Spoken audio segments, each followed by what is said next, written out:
Hey everyone, welcome to the Be Bold, Make Waves podcast, a show bringing you inspiring stories of women who are growing and scaling their business. I'm your host, Laura Comark, a website and tech integration specialist who works with online business owners who love their work and not their website. Join me as we have incredible conversations about business, mindset, productivity, and of course, the website and tech behind the business. Let's go ahead and dive in to this week's episode. Hello and welcome to today's show. For those of you who don't know me, my name is Laura Comark. I'm a website and tech integration specialist who works with women who love their work, but not their website. I am so excited to introduce you to my guest today, Aurora Gregory. She is a speaker, business coach, author, and marketer. Aurora's career as a communicator started when she was 14. As an 8th grader, she was a finalist in a speech contest. When she didn't win, the experience launched her into the world of communicating stories and ideas. Today, she is a business coach, speaker, mentor, and certified master marketer, teaching knowledge experts how to land stages, connect with audiences, and build businesses they love. She is the co-author of the speaker pitch bestseller, Get Picked: Tips, Tricks, and Tools for Creating an Irresistible Speaker Proposal. Called a secret weapon by clients, Aurora is also a strategic content creator for global financial companies. Oh my goodness. Thank you so much for coming on the show today. Can you tell our audience just like a little more about how you help people? Hey, Laura, I'm so excited to be here. So glad that we connected, and I'm looking forward to our conversation today. And, one of the things that I love about public speaking is how efficient it is as a marketing tool. You can make connections, talk about your services, your experience, your knowledge, really showcase your personality from a stage to a lot of people all at the same time in a way that you couldn't do in one-on-one networking. And that's what I love to do. I love helping people find their story, frame it in such a way that they can share it from a stage so that they can then pitch themselves and get on a stage of any kind, whether it's a live stage, a summit, a podcast, a virtual conference, any type of a stage that makes sense for you is what I love what I love helping people do. It's just such an efficient way to share your message, and you get in front of a warm audience. These are people who already knew you were speaking, and they were already ready. They're ready to listen to you, ready to learn from you, ready to get to know you. It's what I love to do. I love that so much. I actually, in the last year, got really intentional about getting more visible, hence the podcast. There we go. But I also started speaking at summits, which it was intimidating and scary for sure. Like, let's be real. It is.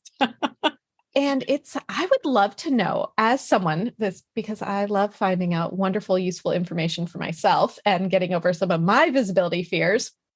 What would you say to someone who is wanting to get more visible and like speak on stages, get on podcasts, speak at summits? What's something that if they're feeling scared and what's your advice for them? There's that, old adage that we all know that people fear, like the number one fear that people have is public speaking. Some people might remember an old Jerry Seinfeld bit where he talks about that and how people, fear public speaking more than death. And he says, that means that at a funeral, most people would rather be the guy in the box than the guy giving the eulogy, which I've always thought was so funny. And the truth of the matter is, being in front of an audience is a little nerve-wracking. It does take some practice. I've been a speaker since I was 14, and I still get a little bit nervous. I still have those nervous butterflies.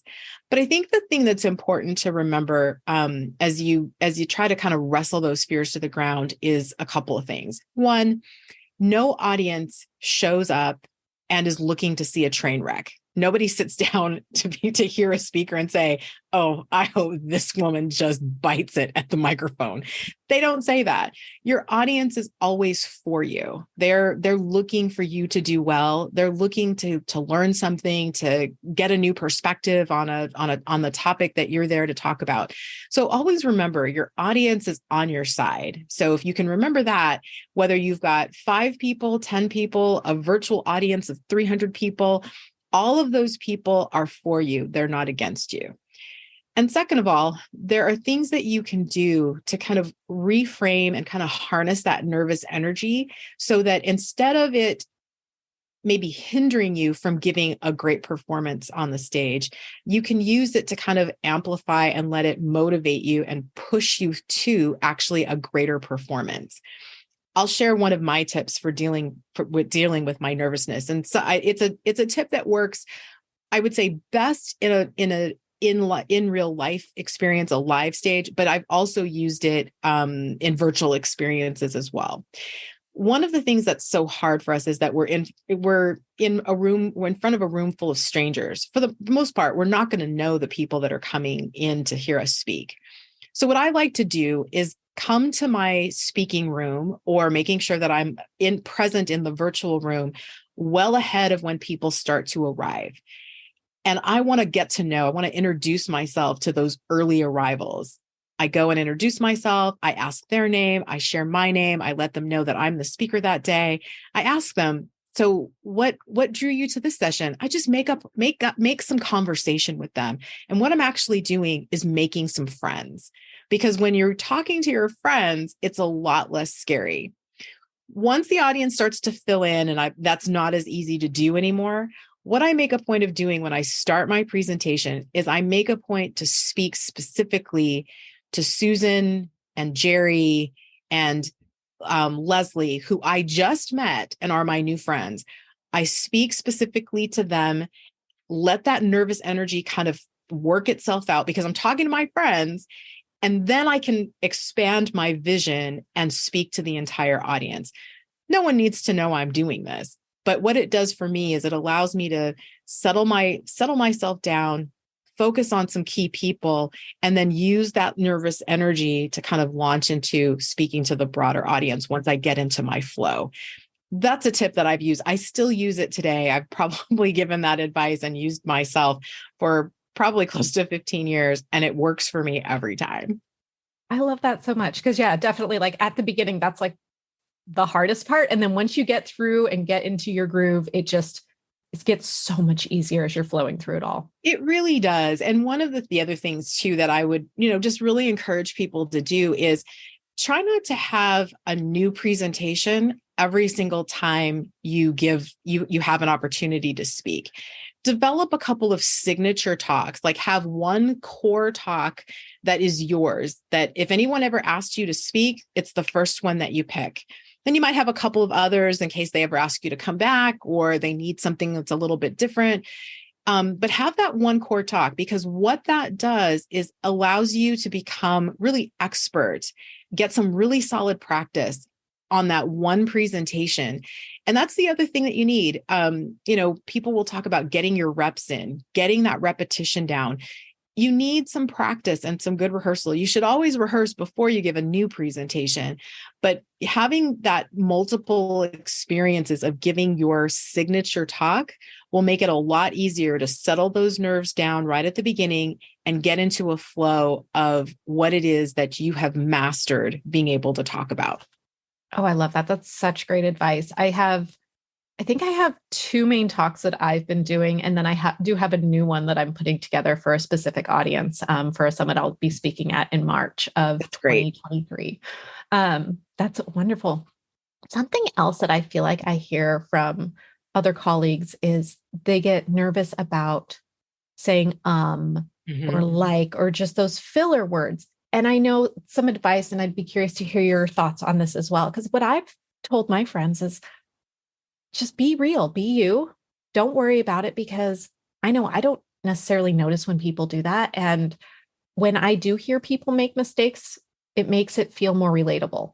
Sure. And I think that's really, like, your advice is really correct.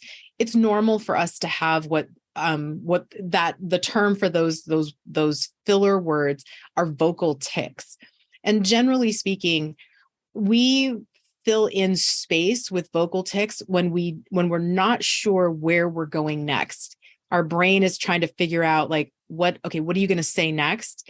And our brain is also like, but in the meantime, while we're figuring it out, let's fill in the space so that there's no silence.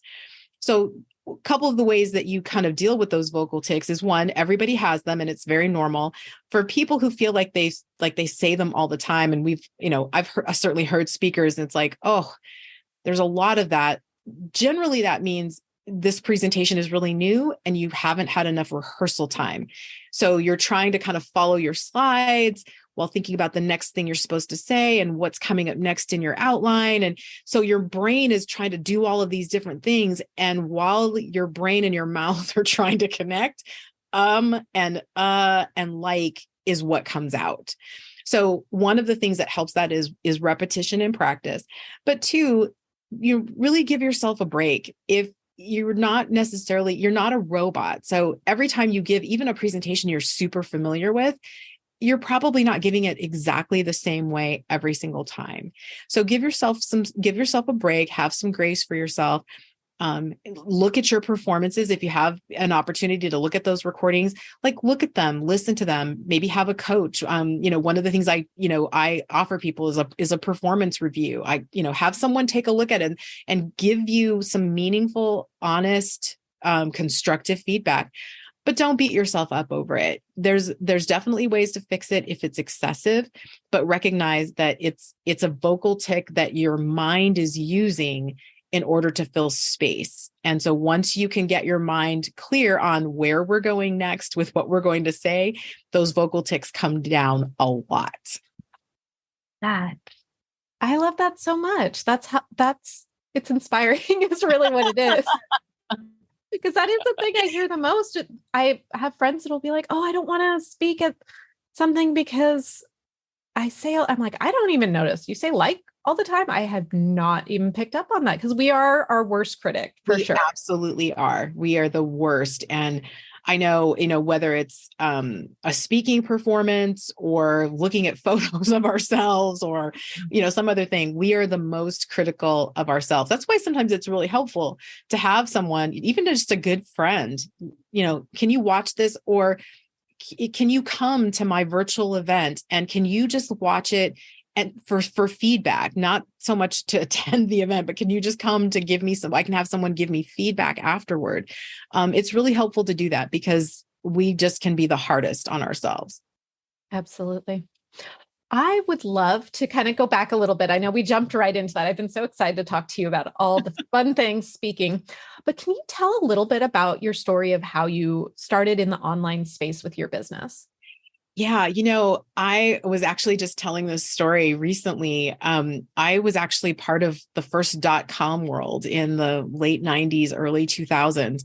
I remember when, .com businesses were popping up all over the world. And then I remember the crash and burn. And that was around the time that I decided to leave a really great corporate job. It was a job that I loved. Because I wanted to see what it was like to see if I could build a business of my own. And so I started at that time working as a corporate consultant in the communication space, doing PR and marketing. And back then it was just freelance writing. Now we call it content creation. But I started doing that right at the start. And it was a fascinating time. And I loved it. I've never regretted stepping away from that corporate job as much as I think it would have also given me some great experiences. I've loved the experiences that I've had being able to work and building a business of my own. And then probably, I'd say maybe 5 or 6 years into that is how I started kind of tipping a little bit more deeply into public speaking and helping my corporate clients, helping them get their experts on stages. They wanted to be able to talk to places where their clients were gathering, where they were getting a lot of leads and being able to generate sales. And so they started asking me to help them with their proposal content. And that became the genesis of developing a strategy that has some very specific components, a very specific framework on how to create a great stage proposal. So we did that for probably another 10 years. And that's when I realized, like, well, if I did this, if any speaker used this strategy, they would be successful in being able to get on a stage. And that's when a colleague and I decided, hey, let's write a book. And I remember we had the best time just brainstorming what the name of our book should be. And it's like, well, what's the goal? Like, what does everybody want? Well, they want to get picked. They want to get picked to speak. And that's how that book was born. And out of that, I've become now a coach for entrepreneurs, course creators, other consultants who want to use public speaking to build their business. It's kind of a full circle in how we started this conversation. There's nothing more efficient than being able to step in front of a warm audience who's ready to hear from you. And public speaking gives you the efficiency in being able to do that. You get to share your personality, your knowledge, your business, your offer. You get to share so much when you choose to step up to a microphone, or in the case of a podcast or a summit, sit down at a microphone and share what you know with an audience. So that business has grown, and there's nothing more rewarding for me than to watch my clients take the pitches and the stage proposal content that we create together and take it and just start to run with it and watch the stages and the doors open up for them. I've got a client right now. We worked together late last summer. She had a dream stage that she wanted. We pitched it and she landed it. And the doors that has opened up for her are just incredible. I smile every time I get a new message from her talking about the latest opportunity that we can trace back to her being on stage last summer. I think one of my most favorite things with working with clients, especially that are like spread out all over, and a lot of my clients I've never met in real life, but right. is like experiencing their success Yes. through them. Like that just lights me up so much I love hearing those success stories. It's so fulfilling. There's nothing like that, isn't there? I mean, we work with them, we can see their brilliance because again, we're outside of the work that they're doing. And then we help them, construct something great. And then watching them take it, like a football and just start running for the end zone. And it's like they score on like every pass they throw is a score. It's awesome. There's nothing like that. And it's like you, it just lights me up. And I love, helping people see the brilliance in their own knowledge, the brilliance in their own expertise. So often, or I'm sure you have this experience too, where, we know what we know, but we know it every day and we've known it for a long time. And so sometimes it feels like, oh, it's not really all that special. And I think, a lot of the clients I work with too, it's like, oh, it's not really all that special. It's like, no, that's really special. Let me show you. Let me print it. Let me present it back to you. You see how amazing this is? And then watching them find success is really awesome. I can relate to that so much because I feel like I often am like, I don't know what I know that I know that I know. Exactly. I feel that way on the regular, especially, like I said, we've been doing what we do for a long time. It's very natural and very normal. But there's nothing also like, for, people who are listening that are building their own businesses right now, there's nothing like having your clients come back to you and say, well, that's amazing. Like, how'd you do that? How do you do that? As a good reminder that, what's normal to us, what's easy to us, what's second nature to us is like magic to other people. And so if we ever need that motivation to keep moving, to keep building, to keep growing, to keep being visible, to keep promoting our businesses, to keep marketing, it's that someone needs our magic. And we need to continue to press forward because there are people who are just waiting to discover us so that they can find fresh success too. Oh, I love that. So can you tell us, how do people work with you? Are you doing one-on-one work? Are you doing group coaching? What are the containers you work with? So there's a couple of different ways, but most of it, because speaking is so personal, right, the majority of it is kind of one-on-one. So I have a VIP offer where I work with clients directly and we sit down, we have a great deep dive conversation. I do what I call my strategic chaos interview. And we carve out what their signature talk should be, what are maybe some secondary presentations that they can give. And then I'll go ahead and take all of the great notes from our conversation and create their proposal content. And what that does is it gives them the opportunity to have a little bank of material. And you and I both know, because we've both pitched ourselves for summits or podcasts or even live events. And you go to fill out that form that the host is asking you to complete. You get through your name and you can fill in your bio and your email address and your URL. And then it gets to describe what you can talk about. And for a lot of people, that's where their fingers kind of freeze over the keyboard because they don't know how to describe what they can talk about and what it means for an audience. And so I create that content for them. So then when it comes time to be able to describe what it is that you can talk about, all you have to do is go to your folder, cut and paste the content that we created together and paste it into a form. And you can pitch yourself for any type of speaking event in probably 10 minutes or less, because all of the other details are things that you know. So that's my signature offer. And it's a way that I love to work with clients. But I also do for people who maybe have their speaking in motion a little bit. They're doing it pretty regularly, but they've got some specific challenges that they want to work through. Maybe there's a part of their presentation that they're not sure, how to reframe or make sure that maybe make it a little stronger. I do one-on-one coaching and I call it my generous 60. Most of us would think about a 60-minute coaching call, but who are we kidding? Who can talk for just 60 minutes? Usually we go a little bit over. So I call it a generous 60-minute coaching hour.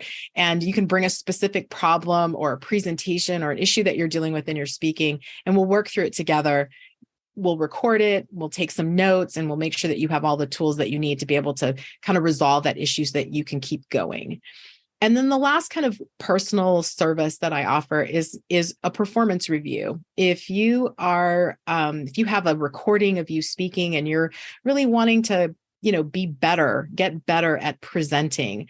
I have experience as a presentation skills trainer. So I'll take your video and I'll review it and I'll give you some very specific feedback on what I think you did really well and where are some places that you can improve and how you can improve so that you can begin to start incorporating some better speaking habits, become a stronger presenter, and just make you that much more marketable as a speaker. Oh, I love that. Actionable advice is my favorite. That's my thing. I'm someone who's a big believer in okay, I need to know how to do something, not just that I need to do it, but how do I do it? And so that's a big part of what I like to incorporate into the work that I do with clients is I want you to leave our working together knowing exactly what you need to do, not just that you need to do it. That is so smart and so helpful. So I love that. I want to switch gears a little bit. And because I am a website and tech integration person, I want to talk a little bit about the website and tech that you have for your business. Absolutely. And what that all looks like. So first off, where's your website live? So right now, this is going to be a year of transition, right? I'm sure this is true for everybody, but my website for the last few years has lived on Squarespace. I loved having it created on Squarespace because it was something that once someone designed it and created it for me, there were things that I could easily go in and do myself. I guess I'm probably part of that majority that always fears breaking their tech. And I'll have a great tech story, a tech failure that I'll share with you. But my own website lives on Squarespace. That's probably going to be changing maybe later this year. But the rest of my tech, the rest of my websites, sales pages, a low ticket offer that I have, they all live on the Funnel Gorgeous platform, which I know is a white label for Go High Level. And I've really enjoyed working that. I moved there from ClickFunnels. And so I learned to design pages in ClickFunnels. And so moving to something new was easy. But what I've loved about moving to it is embracing the whole idea of a CRM, which I never had before. So the last year and a half, 2 years has been really about leaning into that. I'm not a super techie person. And so I've had to really challenge myself as a business person and wanting to kind of level up as an entrepreneur. Like, okay, if you want to be the entrepreneur you dream of in your mind, you're going to have to start doing some things that you don't like doing. And some of that is going to be leaning a little bit more into the tech and understanding why it's important to do the things that you do. So that's where like all of my web pages live right now. And like I said, I'm enjoying the process of becoming a little bit more of a tech savvy entrepreneur. But can I share like a tech failure story? Yes, I love these. You love these tech failure stories. So I was super excited about, it's been about 2 years now, to launch my first digital offer. That was, something I created from scratch and built the sales page from scratch. And I have a wonderful relationship with someone who is the president of a speakers network. And I had shared it with him and he says, that sounds fantastic. Would you want to launch it during our monthly webinar call? I said, oh, I'd love to. Like, how amazing is that, right? To be able to launch it in front of an audience that is going to love it. So I go through my presentation and then I get to the last slide and it's time for me to share my offer. And I put the slide up there and I'm talking about it. And all of a sudden in the chat, all these messages start coming in. It's not letting me buy it. It won't take my credit card. I can't get the payment to go through. And I'm just like, oh. So I had about 200 people on the line, all these people like excited to buy it, and they couldn't buy it because I didn't know all of the little back end connections that you needed to make between your sales page and your Stripe account to make sure that it all worked together. On the place where I built the sales page, I got a green check mark that I had done all the things, but there was no green check mark for the integration between that and the payment processor. So I thought I was good. I wasn't so good. Oh man. So that was a moment. So the host of the webinar, he caught me and I said, wow. I said, okay, well, clearly something's not working. I'm going to need to research that. And he said, tell you what, if you're interested, just put your email down in the chat and Aurora will get back to you. So we did that. We wrapped up the presentation. I quickly ran into to one of my Facebook groups and sent a bunch of emails to people that I know. I was like, okay, who can help? I need someone who help me figure this out right now. And I got connected with someone who actually loves all of that tech integration. And she at least was able to figure out, she's like, okay, here's what you didn't do. It's connected now. So now you can send all these people and they'll be able to buy it. So we did that. But that was a huge learning for me in that there are things that I'm good at and there's tech that I can master. And then there's tech that I'm probably not going to be good at and that I actually I'm not interested in mastering. And that's when I learned the things that you really don't like to do, understand that they need to be done, understand what they are. But then when you're able to do it, just hire someone for whom that is their superpower and let them be great in your business. And so I have someone that I work with now. She is amazing. And she thinks of things that I would never think of. Laura, I know you are that for so many of your clients. You think of setting stuff up in ways that they never imagined. And she makes it possible for me to live that next level entrepreneur dream that I'm now building out in my own business. But yeah, that was a moment to be in front of a few hundred people, send them to your sales page, and it doesn't work. They couldn't buy it. Well, and I mean, in actuality, real life launches have tech problems. It's not a true launch if there's not a tech problem. That's right. And I tell my clients that all the time. I'm like, really, your first launch is just to get the back end all cleaned up and make sure it's all running. that's what it's for. Yeah. This last year in 2022, I created a DIY website launch kit, which is like a one-click install website for people who are just like starting out and just need a website that's beautifully designed and all the things. And I've been putting this thing together for a long time. It's been on the dream, on the back burner, on the dream list. It's finally launching. I email my list. I get an email back. It doesn't work. There was no link in this entire email. I spent all that time making sure the email was right, but I forgot to actually link to the sales page anyway. Right. So there's nowhere to click. And I was like, thank you. And then like another friend, like, hey, FYI, she's like, I don't want you to have a heart attack right now, but yeah, there's no link. I'm like, thanks, I'm on it. Thanks, but it's fine. Like, that's what the launch is for. And then I got to send out a whoops email.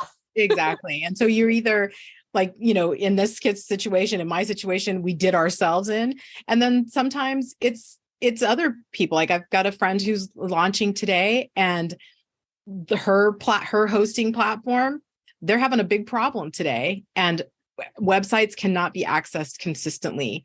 And so, there's nothing she can do. Like you and I could fix it. She can't fix it. She just has to wait. And according to the platform, there's no ETA for when they're going to be able to get it fixed, which means they're still trying to figure out like what went wrong. It happens. And, you have to learn to be able to be flexible, to roll with it. And it just becomes part of your learning for next time. Like one of the things I'm sure that's always true is you always double check that your links are there. And I know for me, working with someone, it's just made it like, I need that extra confidence check that someone has done all the testing and that things are working the way that they're supposed to. And even sometimes still, I had a bundle experience recently. We thought like, oh, let's do this. Let's give the access a little bit differently. Let's use a coupon code instead of an opt-in form. Well, the coupon codes were not working. And I had to manage about 25 people who were wanting to redeem the offer in the bundle, and they couldn't because the coupon code wasn't working. And so I went back to, my tech bestie, and I'm like, it's not working. We need to revert to the opt-in like right now. She's like, on it. Entrepreneurship, it's just about rolling with the punches. It's an adventure. You've got to be willing to embrace the adventure. Exactly. Oh my gosh. I could talk to you all day. We'll have to plan to do it again. Maybe we'll, get together again and just talk. We'll just talk entrepreneur horror stories. I love normalizing it because I feel like people don't always talk about it. And it's just like, oh, I had this amazing launch, but it's like, no, actually I had this launch and I forgot to send the link to anything. And the link didn't work. Like that's why I love hearing those stories, so that it can help normalize it and our audience can hear like it happens to all of us. It happens to all of us. It's going to happen to you. And just know, like the 2 things that we've just talked about, 3 things that we've talked about, they are not fatal. I think for some of us, we just create this catastrophe in our mind that if something doesn't go well, that it will destroy our business. And generally speaking, it's going to take a lot more than a forgotten link, a sales page that's down for whatever reason. It's going to take a lot more than that to crush all of your hard work. Just keep moving, keep stepping, keep moving forward, keep being visible. If speaking is something that you've kind of avoided for whatever your reasons, fill in your blank. See if you can chip away at that reason this year and apply for a summit or pitch a podcast host to be a guest. You'd be amazed at how great it will be and how much of an impact it will make on your business. Gosh, I love that so much. And I feel like the list building was the thing I put off for so long. Mm-hmm. And the thing that I wish if I could go back that I would change would be build that list sooner and communicate once I start building it. Absolutely. Absolutely. And speaking is a great way to do that because there's nothing better. And I tell people all the time, there's nothing better than getting to the end of your presentation, whether it's, a virtual or in person, and being able to put up a QR code that leads to your lead magnet or getting people to build your list. And especially in a live presentation, there's nothing like seeing half your audience, 3/4 of your audience hold up their phones to capture your QR code to let you know, okay, I nailed my presentation. That's good immediate feedback. So absolutely. Speaking as lead gen, list building, it's a real tool, and you can embrace it and be able to use it really effectively. So let this be your year. At least put it on your list for the year. We're still early enough in 2023. There's room on the list to add some things. Just add it on your list. Maybe just one this year. Oh, I love that so much. Can you tell our audience where they can find you, hang out with you, find out more about you? Yep. Couple places. I'm probably most active on Facebook and Instagram, so look for me there. And then I have a great checklist. One of the things that can be super helpful in pitching yourself as a speaker is having a one sheet, which is just a fancy name for a PDF that shares what you can talk about, or having a speaker page on your website. And I have a great checklist for that. And I'd love for you to grab it, just even if you're just toying with the idea of speaking, to get a list of the things that you need to have ready to go to be able to pitch yourself as a speaker. So if you want to go to getpickedtospeak.com/checklist, be able to sign up for that. I'd love to have you on my email list. I send out weekly tips on public speaking. I'd love to have you join my community. Wonderful. I will link all that up in the show notes. Aurora, thank you so much for being on the show today. Thank you so much. I loved our conversation. Hope we'll get to do it again.